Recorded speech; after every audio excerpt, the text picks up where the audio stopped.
These are the breaks. This is one epic podcast for this week. Instead of two, we're going to do one really long. Yeah, really, really long one. Bigger, longer, and uncut. There we go. No, there'll probably be some edits. We try and keep it short. We've already seen that. We work well with whatever we have to use. Like I said, we keep course. it. That's what we have, and we have something really good this time. All of a sudden, I sound like Christopher Walken there for a second. This time, I've got some stuff. No, we've got a beer from a local brewery here in southern Arizona. It is. We have talked about this brewery quite a bit. I'm speaking in vagary because this is our opening, so I don't like to give it all away right away. It's true. You gotta hold a little back. It's like a date. You kind of, you hold back some of the information. You don't show your cards right away. That's it. I don't have any more. Yeah. You kind of, you hide something, so you got it in your back pocket, ready to have it out. So we've got a delicious collaboration beer. For this, give it a shot. I'm Andrew. And I'm Keith, and we are aboutbeverages.com. And the beverage that we are about today is the Terminalia from Pueblo Vida Brewery from Pueblo Vida here in Tucson. And it's an IPA made with local citrus. Yes, and it is a collaboration beer with cool. Another brewery that we like quite a bit. They are up in Gilbert. Arizona Wilderness, I believe. Correct? That's right. Isn't this the collaboration? Yeah, this is the collaboration beer. Yeah, Arizona Wilderness, who we like quite a bit. They do a lot of different sours and just everything. They have a great IPA. It's like what's that super danky IPA that they've got? It's like dank hop water. Oh, I think, and dirty hop water. Dirty hop water. That's it. Yeah, and it's like a release that they rotate around. That's kind of seasonal-ish. And isn't that the Campfire? Isn't that from Wilderness?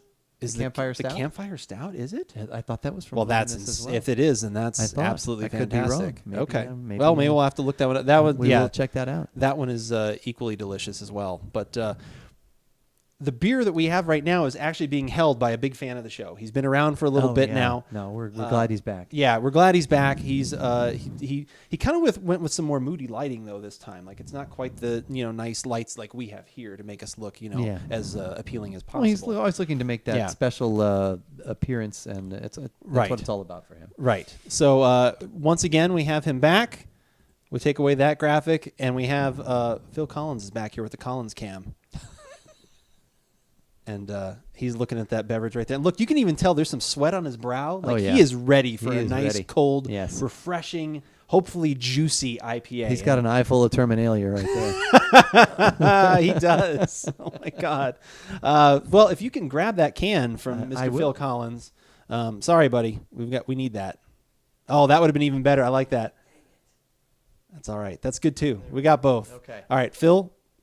We'll share some with you if it's really good. Okay, all right. We'll come back to you maybe later. He may be involved in not that one. He may be involved in the game we play later. Who knows when we actually go to Collins do that? Is going to be involved? Yeah, it could be. Wow. There we go. Pueblo.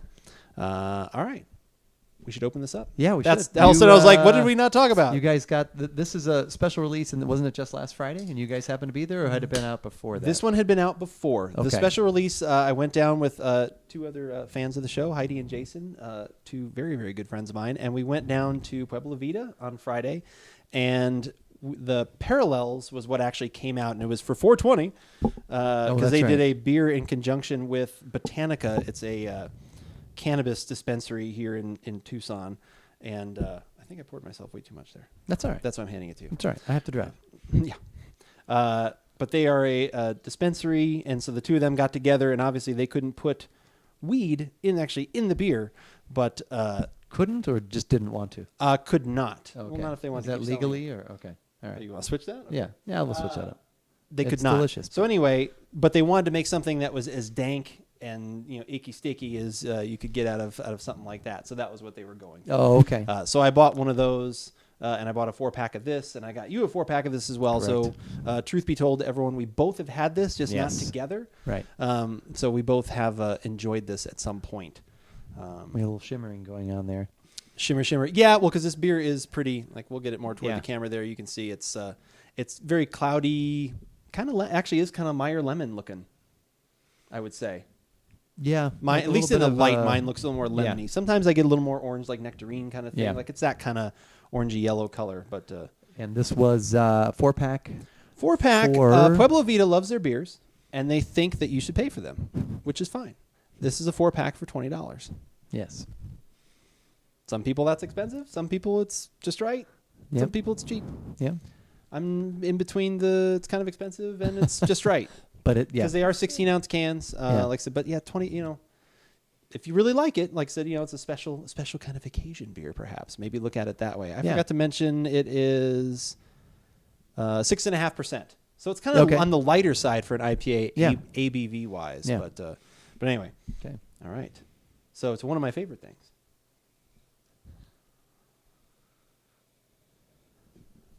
It's funny. I don't know why. When I first had this, I was thinking orange for some reason.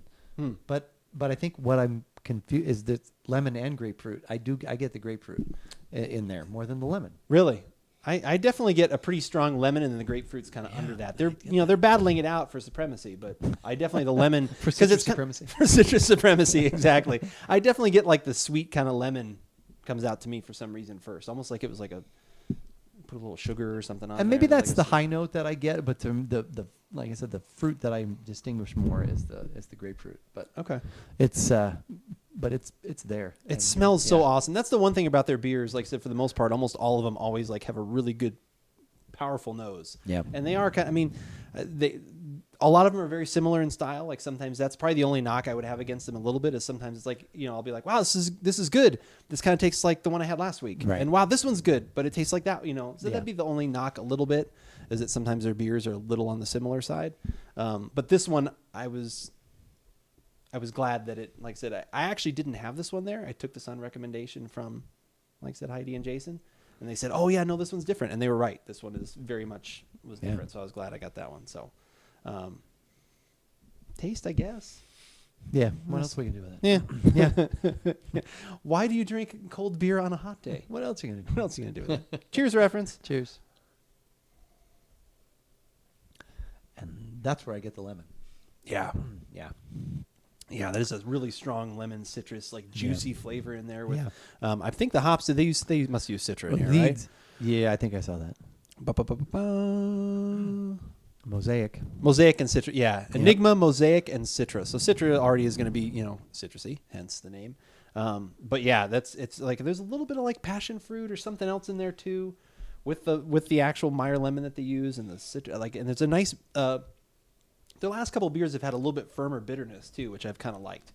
It's been nice to kind of balance out some of that sweetness and the, kind of cloudy wheat that's kind of going on in their IPA. It just leads to me definitely taste-wise leads with that lemon, and then just is really right, almost like right on its heels is that grapefruit. It's just it's quite good. This is the kind of, especially when you are spending this kind of money, this is the kind of beer though. It could be gone really quickly because it's so I would agree delicious, and it's just like, ooh, those flavors are so, oh my god, they're so good. And then you think, oh, I only have 3 left. Or, and it's, I only have 2 left. I only have 2 left. It's pretty easy drinking. Like that's kind of especially at that alcohol. It's kind of almost for some people in session territory, and you know who you are. But it's kind of in that ballpark where it's not like, sometimes if you pay a little more and something's higher in alcohol and you're like, oh, it's at 10% or something like that. And you're like, well, I'm maybe going to have one of these or, only half or whatever if it's a bomber or something like that. So then you kind of feel like you almost got more for your money, quote unquote. More whereas like experiencing. Yeah, exactly. This I easily could have like 2 of these. And also it's like, damn, that was $10. Yeah. But you go to a bar and buy a beer on draft, it's more than that, right? And everything else. So it's like everything's kind of relative. It's not. I'm glad they're canning their stuff and that they're canning more things now because their stuff is really good. Yeah. And they're getting around town a little bit too. I've seen them at a few other places and they've advertised them themselves a little bit, but for the most part, they kind of want you to go to the brewery. As I say, is their intention to stay smaller? I don't know if it's their intention or they just can't right now. Like I said, I know I had read something a little while back about. And it may have been an old article where they had tried to expand, but then all of a sudden, like at the last minute, they got hit by the historical commission with the building they're in, kind of blocking all. And there are people on either side because we were talking about that was the discussion we had when we were down there on Friday. Was like, oh, what if they? Well, if this place was gone, could they go over there? And then we were like, well, maybe they wouldn't let them actually, knock down this wall because it's this beautiful brick wall. So maybe it's a historical thing. But we're like, well.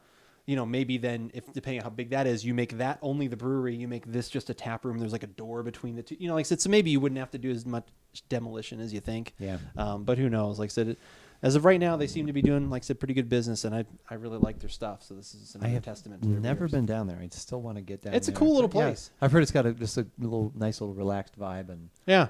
I'd like to do that. Yeah, that's neat. And it's right around the corner from Johnny Gibson's downtown market, so you can get either pick up food there or you can get stuff delivered right to there. And it's the same that's kind cool. of thing where, like a lot of places do, where it's like, oh, you can eat here someone else's stuff and then just have their beer. And they have like pretzels and popcorn and things there too. But Nice. yeah, so needless to say, I like this beer quite a bit.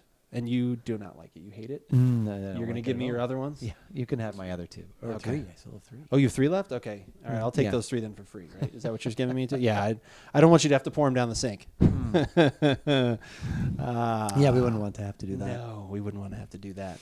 What we wouldn't also want you to have to do is go anywhere else for your beverage podcasting, news, information, beer tastings, all that stuff. So go to aboutbeverages.com. That is the one great place that you can go to find all of our tastings and different things that we've got going on. If you want to, you can subscribe to us on YouTube, which is another great place for us. All of our videos and things are up there, or on iTunes. If you only want audio only, because we're just too good to look at. You're like, I can't take it. These Unless you want guys. to see Kratos. The electric, unless you want some Kratos or something like that. Yeah, if it's just too much, like I said, you can go to iTunes. And if you want even more of this kind of shenanigans in really long form and you want to be able to interact with us and talk share. about your beverage experiences and different things wherever you are at around the world, you can go to twitch.tv/aboutbeverages. That is the place. And, of course, Twitter. Twitter is always a good place, too, for when are we going to be live, all that kind of stuff. And fun things. And we try around to. the way. I don't know if we did. Did we do it with this one? But we usually try to give you some advance notice on what we're going to be doing in case you'd like to drink along with us. Yes, we usually do. I don't think with this one we kind of got to, but that is something we're trying to improve on because we think, well, if we let them know, people know by Sunday or Monday, if they're actually interested and it's something more widespread, or even if it's people local in our area that enjoy watching us and they want to get it and drink with us as well, then that's something they can do too. So, but as we always say, whether we like it or not, You should give it a shot.